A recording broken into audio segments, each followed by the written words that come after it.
Gears are so boring. They don't change anything, and in most cases some gears are way stronger than others.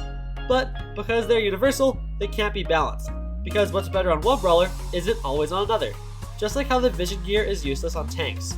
So let me introduce you to cards.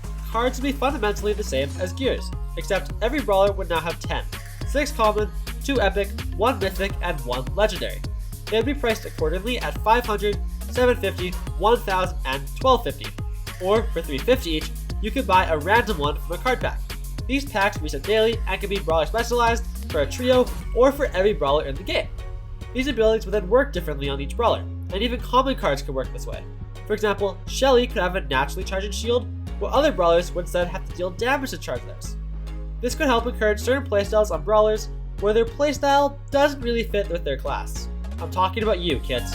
Then, as you collected cards, you get rewards from profile icons to resources or even buffies. Brawl Stars has so many lore combos and brawler synergies, so why not utilize this and add team-ups to the game? Team-ups would have so much potential as they could utilize gadget or star power combinations between brawlers. This would finally give weaker star powers a chance to shine. I came up with 2 concepts for this. Stellar Support, which focuses on enhancing the support abilities of Nova and Kit by giving allies kits attached to damage amplification, and Stella a self-heal. Then Bouncy Castle, which improves the offensive capabilities of Rico's gadget, and which will now let Squeak's attacks bounce. Before I continue, let me know your thoughts, and as always, make sure to leave a like and subscribe. Records suck, but what exactly makes them so boring? Well, besides for lackluster awards, there isn't a real way to show them off. And they feel so casual that no one even cares. So let's keep them casual, but make it so it's also something that hardcore players can grind through. My first change is to make records individualized for every brawler, and give each brawler infinite quests. Now, completing a quest will give you record points toward that brawler. As you earn points, your brawler will tier up.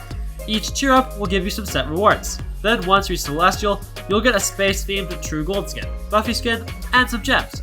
Plus, from that point on, every 5,000 points will give you a file, and files can be saved or opened and will function the same as Mega Boxes.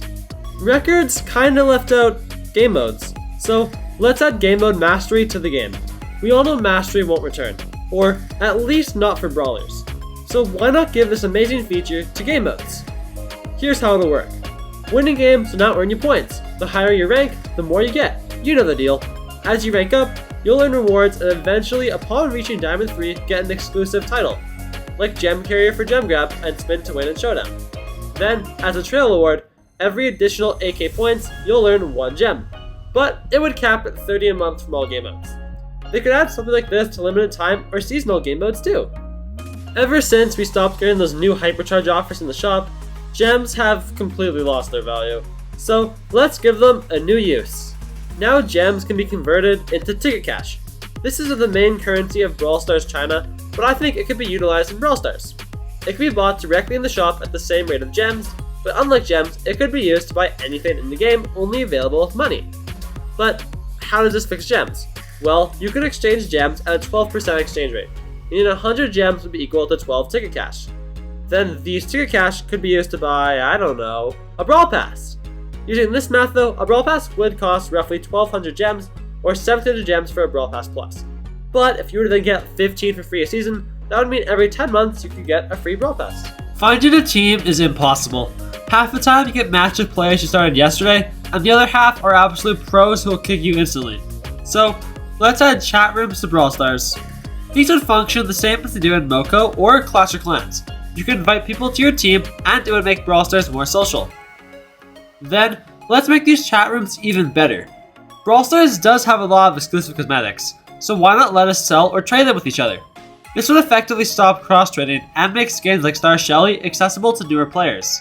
A recent average price or wrap system could also be added, allowing players to flex the value of their skins. The oddity shop is painfully mid. There's usually not enough offers, they last too long, and half the time that you get a discount, you're still paying the same cost because they threw in a star drop. So, let's fix it. There are now always 6 offers, and these offers reset every day. But if you like an offer, you can choose to expand its duration by 24 hours.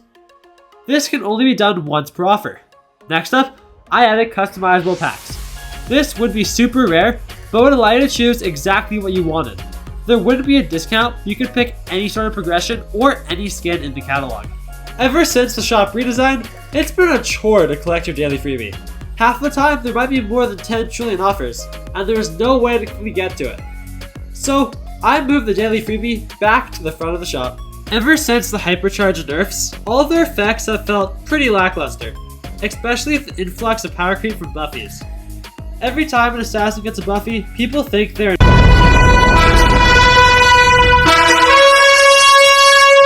unless you're playing a brawler like Shelly, they usually are. So, why not bring hypercharges back to their prime? Now, each hypercharge will have an equipable medallion that will allow you to choose your buff. Each one will have a passive and active ability.